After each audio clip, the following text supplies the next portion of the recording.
जैसा आपने कहा राजनीतिक बात या किसी पार्टी पर टिप्पणी आप नहीं करते हैं। अभी इसके आगे बढ़ेंगे और बात हम यहाँ पर करने वाले हैं कि किस तरीके से भव्य मंदिर का निर्माण हो रहा है, आस्था का विषय है। उसके बावजूद भी ये सवाल जिस तरीके से उठाए जा रहे हैं, जब आप हिंदू राष्ट्र की बात करते हैं उस पर भी बार बार सवाल उठे, लंबे समय से उठे कि भड़काऊ तरीके से बात की जाती है, एक गलत संदेश देने की कोशिश की जा रही है, इस पर भी बार बार प्रहार किया क्योंकि उन्होंने कभी हमें सुना नहीं, समझा नहीं। हिंदू राष्ट्र भड़काऊ हुआ है, बयान नहीं। इस देश में एक दशक तक लोग जब तक चुप थे, हिंदू राष्ट्र की बात नहीं करते थे, तब तक इन्हें बहुत आनंद आता था, क्योंकि इनका राज कायम था। हिंदू राष्ट्र का मतलब है देश में एकता। हिंदू राष्ट्र का मतलब है ये बार बार की लड़ाइयां खत्म। हिंदू राष्ट्र का मतलब है उत्तर दक्षिण एक। हिंदू राष्ट्र का मतलब है संप्रभुता। हिंदू राष्ट्र का मतलब है दिलों में राम राज्य की स्थापना। हिंदू राष्ट्र का मतलब है चाहे वो वैश्य हो, क्षत्रिय हो, ब्राह्मण हो, सेवक हो, किसी भी वर्ग का हो, अगर वो गरीब है तो गरीब है, उसको जो है ऊपर लाया जाए, कोई भी उसकी मदद की जाए। हिंदू राष्ट्र का मतलब है सवरी के मान को बढ़ाना, निषाद राज के मान को बढ़ाना। हिंदू राष्ट्र का मतलब है ना कोई बड़ा ना छोटा, सब समान।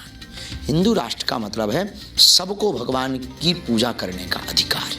हिंदू राष्ट्र का मतलब है राम सबके हैं, सब राम के। ये हिंदू राष्ट्र की कल्पना, और ये अगर गलत है तो इस देश में इससे बेहतर कुछ नहीं है। इस देश में इससे बेहतर कोई उपाय नहीं। इस देश में विश्व गुरु बनने का और कोई चांस नहीं है।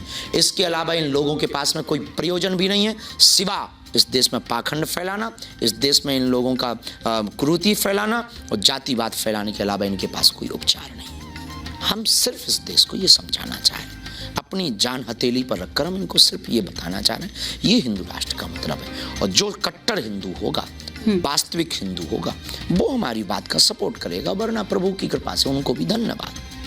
आपने अक्सर कहा है कि हिंदू सोया हुआ है, उन्हें जागने की जरूरत है, उन्हें जगाना है।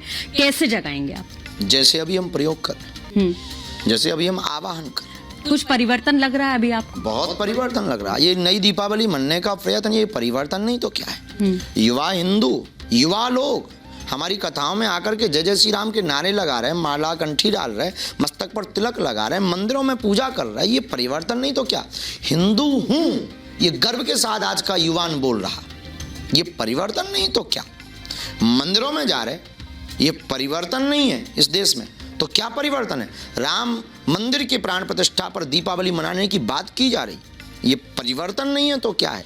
इस देश में कट्टरता के साथ धर्म विरोधियों का आज के समय में विरोध किया जा रहा, ये परिवर्तन नहीं तो क्या? बहुत परिवर्तन हो रहा। बाकी संत महात्मा भारत के करना प्रारंभ कर दिए हैं। कल तक इनको डर था भारत में रहने वाले लोगों को कि अगर हम हिंदू की बात बोलेंगे तो हम मारे जाएंगे। हमने इन लोगों के डर को निकालने की कोशिश की कि आप मारे नहीं जाओगे, मरोगे जब तुम अकेले रहोगे। तुम अगर एक रहोगे तो दुनिया की किसी भी ताकत की ताकत नहीं है कि वो तुमको हिला भी सके।